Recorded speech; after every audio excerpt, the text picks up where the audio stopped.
І нам хацелася б зрабіць наступную прапанову ў нашай праграме. Некалькі слоў працягнуць пра 20е стагоддзе, пра 19 і 20е стагоддзе. Мы акурат да іх у апошніх дакладах перайшлі, і наступнае выступленне я б хацеў адрасаваць у бок нашых калег з Нацыянальнай акадэміі навук Беларусі, з Інстытута гісторыі, з которым даўно працуем. У нас у студыі побач са мною Наталія Еўгенаўна Новік, вядучы навуковы супрацоўнік аддзела гісторыі Беларусі новага часу Інстытута гісторыі Нацыянальнай акадэміі навук Беларусі, кандыдат гістарычных навук, дацэнт. Тема ее докладу – публикационная активность преподавателей профессиональных учебных заведений Беларуси в области социально-гуманитарных наук, вторая половина 19-го, начало 20 века. Мы переходим уже на больш широкую, уже не только и не столько жыровіцкую тематику, и я упэўнены, что тут у нас будет много цікавых новых выступлений. Калі ласка, Наталья Евгеньевна. Добрый день, уважаемые участники конференции.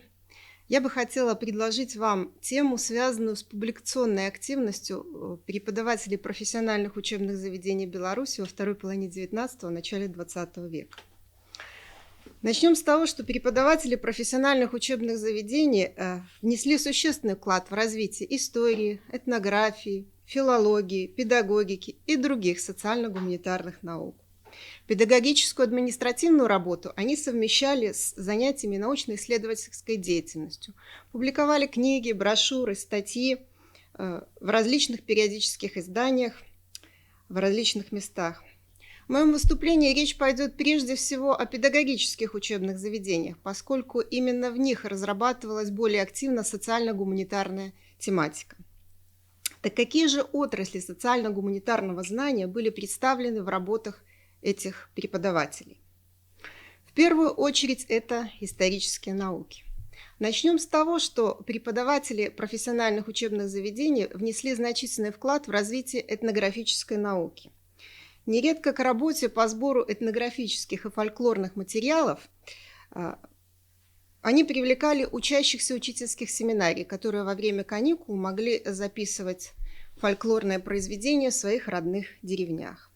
Хорошо известно имя белорусского этнографа Николая Яковлевича Никифоровского. Вот его портрет можно увидеть. Вот. Он некоторое время работал преподавателем Свислочской и Молодечнической учительской семинарии. Еще один известный деятель, Юлиан Фомич Крачковский, являлся директором Полоцкой учительской семинарии и также написал ряд знаковых работ в области этнографии Беларуси. Имя Федора Васильевича Ставровича, который был директором Молодечнической учительской семинарии, известно менее, чем предыдущих, но тем не менее он написал такую книгу, как «Опыт исторических и этнографических исследований о северо-западном крае». Хочу обратить ваше внимание на то, что заметный интерес преподавателей профессиональных учебных заведений проявляли к истории православной церкви. И это не случайно. Дело в том, что директорами учительских семинарий, как правило, назначали выпускников православных духовных академий. А эти люди были очень хорошо подготовлены к научно-исследовательской работе и активно включались в изучение истории православия на белорусских землях. Некоторые к моменту своего назначения уже имели труды по церковной истории.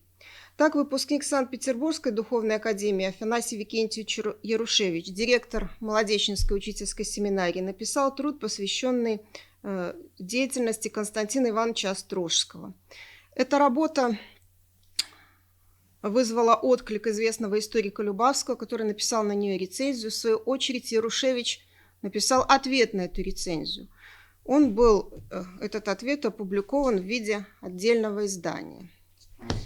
Вот это титульный лист этого издания. Еще одно имя хочется упомянуть в связи с исследованиями истории православной церкви. Так, директор Несвежской учительской семинарии, кандидат Санкт-Петербургской духовной академии Кондратий Фомич Ченснович был автором брошюры о старообрядцах Виленской губернии. Законоучитель Полоцкой учительской семинарии протоиерей Михаил Иванович Дубровский написал брошюру, которая была посвящена жизни и деятельности Ефросинии Полоцкой и в начале XX века выдержала несколько изданий. Упомяну еще одно имя. Это Дмитрий Гаврилович Булгаковский, который некоторое время был законоучителем Свислочской учительской семинарии. В последующем он издал более 30 книг по этнографии и также труды, которые были посвящены борьбе за народную трезвость. Вот обложка одного из таких трудов у меня имеется. Значит, особо хочется отметить труд Евграфа Ивановича Смирнова, который в 1885-1905 годах возглавлял Полоцкую учительскую семинарию. Этот человек являлся автором книги «История христианской церкви», которая в конце 19-го, начале 20 века выдержала 10 изданий. Первое издание было датировано 1872 годом и последнее 1915 годом. Эта книга была удостоена премии Святейшего Синода и была рекомендована в качестве учебника для духовных семинарий. Благодаря своим качествам эта книга используется и в настоящее время при преподавании истории церкви в духовных учебных заведениях. И она была даже переиздана в 2007 году в Москве. Данный факт подтверждает уникальность труда Смирнова. Вот. Вы видите обложку этого труда. Поскольку содержание большинства учебных пособий очень быстро устаревает. Предметом пристального внимания преподавателей педагогических учебных заведений была также история образования на территории Беларуси. И это не случайно, поскольку эта тематика была близка тем, кто работал над подготовкой будущих учителей. Вот среди историков образования выделяется фигура Алексея Викторовича Белецкого, автора хрестоматийно известных трудов по истории образования в Виленском учебном округе. В рамках этой же тематики работал и Юлиан Фомич Крачковский, который уже упоминался мною. Вот преподаватель Несвежской учительской семинарии Иван Прокофьевич Кукушкин посвятил отдельную книгу директору народных училищ Тихомирову, который работал в конце 19-го, начале 20 века. Педагоги дореволюционных педагогических учебных заведений оставили потомкам исторические очерки этих учебных заведений. Так, упоминавшийся уже мною Евграф Иванович Смирнов написал труд по истории Полоцкой учительской семинарии, который охватывает период с ее возникновения до 1902 года. Есть у меня здесь вот титульный лист этой книги. Будучи директором Молодечнической учительской семинарии, Афанасий Викторович Ярушевич собрал и систематизировал материал о ее деятельности и опубликовал в виде отдельной книги в 1914 году. Учитывая тот факт, что многие архивные документы по истории учительских семинарий были утрачены, эти труды имеют крайне важное значение как ценные источники информации. Таким образом, мы видим, что преподаватели профессиональных учебных заведений проявили устойчивый интерес к разным аспектам исторического прошлого Беларуси и внесли вклад в его изучение. Но исторические науки не были единственной сферой приложения научного интереса преподавателей. Не менее важными были и публикации в области педагогической науки. Вот назову наиболее знаковые публикации и наиболее знаковые имена.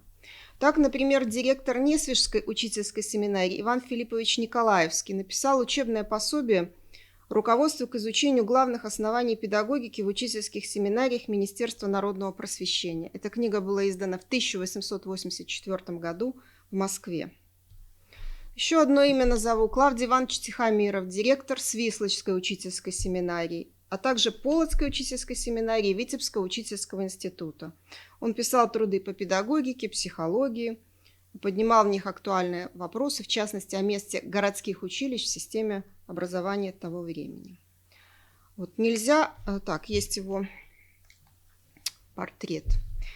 Нельзя обойти вниманием и деятельность преподавателя Несвежской учительской семинарии, известного как педагог Якуба Колоса, Федота Андреевича Кудринского.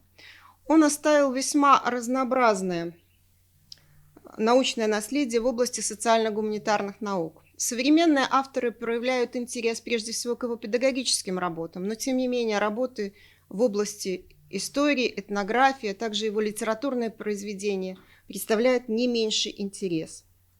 Его книги, брошюры, статьи издавались в Москве, Киеве и Вильно. Современными историками часто цитируются такие работы Кудринского, как «Вильно» в 1812 году, «Людские волны, беженцы», а также этнографические очерки «Белорусы и литовцы». Преподаватели профессиональных учебных заведений проявили интерес и в области филологических наук. Так, например, директор Свислочской и Полоцкой учительских семинарий Михаил Христофорович Соколов занимался изучением литературного творчества русского поэта Василия Андреевича Жуковского, а также литературных произведений российской императрицы Екатерины II. Вот если до этого речь шла преимущественно о преподавателях педагогических учебных заведений, то мне хочется выделить фигуру Александра Ивановича Луначевского, который являлся начальником Гомельского технического железнодорожного училища. Александр Иванович Луначевский закончил историко-филологический факультет Киевского университета. Он работал в разных учреждениях образования, затем был назначен директором технического железнодорожного училища. Возникает вопрос, а каким образом произошло такое назначение? Дело в том, что просто не нашлось кандидата с высшим образованием соответствующего профиля. Поэтому Луначевский работал в железнодорожном училище. В то же время он не утратил интерес к филологии. 30 лет собирал материал и в конце концов его систематизировал и опубликовал в виде брошюры, которая была издана в 1891 году в Гомеле. Эта брошюра называлась «Грамотность и грамота». В этой публикации автор стремился доказать, что главной причиной медленного распространения грамотности в России являлась непомерная трудность русской грамматики, которую он предлагал упростить с учетом достижений филологической науки, а также соображений здравого смысла. Ну что ж, попробуем подвести итоги. Таким образом, публикационная активность преподавателей профессиональных учебных заведений второй половины XIX – начала XX веков в области социально-гуманитарных наук была довольно заметна. Отметим, что она сочеталась с выполнением основных, весьма трудоемких преподавательских обязанностей в учебных заведениях. А ведь эти учебные заведения нередко даже не относились к среднему типу. Известно ведь, что учительские семинарии – это низшее учебное заведение. Они находились нередко в небольших населенных пунктах, вдали от крупных научных и образовательных центров. Конечно же, это затрудняло ведение полноценной научно-исследовательской работы, но даже в таких сложных условиях удавалось создавать достойные произведения. Приведенные факты свидетельствуют, что наибольшее количество работ было создано по истории православной церкви, истории образования, а также этнографии. Эти работы издавались как на территории белорусско-литовских губерний, так и за их пределами. То есть они вышли за узкие региональные рамки. Произведения педагогов профессиональной школы дореволюционной Беларуси свидетельствуют о высоком уровне их научной и методической подготовки, разносторонних и незаурядных дарованиях. И в заключение хочется подчеркнуть, что многие труды выдержали испытания временем, они активно используются современными исследователями, переиздаются, возвращая забытые имена их авторов. Благодарю за внимание. Дзякуй вялікі, Наталія Еўгенаўна. Для ўсіх нас гэта сапраўды важная інфармацыя. Мне асабіста было вельмі прыемна бачыць, што большасць дэманстраваных вамі выданняў мае шыфры па знакі нацыянальнай бібліятэкі. Значыць, нездарма працуем, захоўваем гэтую спадчыну, але сапраўды я памятаю яшчэ, калі мы працавалі над зводным каталогам «Кніга Беларусі», над яго электронным перавыданнем, якраз гэтыя выданні, падрыхтаваныя мясцовымі беларускімі краязнаўцамі, нерэдка выкладчыкамі настаўніцкіх, у тым ліку іншых семінарый, духоўных семінарый, выклікалі найбольшую цікавасць, бо яны былі, скажем, скіраваныя на невяліченькія мястэчкі, на гарады, на рэгіёны, которые не заўжды ў працах цэнтральных, сталічных і іншых даследчыкаў заслугоўвалі асобнай увагі. І ў гэтай сувязі дзякуй вялікі вам, што працягваеце вывучэнне гэтай праблематыкі. Дзякуй вялікі. Шаноўныя калегі, запрашаю ўсіх да камунікацыі, Будзем радыя вашым пытанням, каментарам, у тым ліку тым, которые паступяць і пасля нашай канферэнцыі. Дзякуй вялікі, Наталія Ігорівна.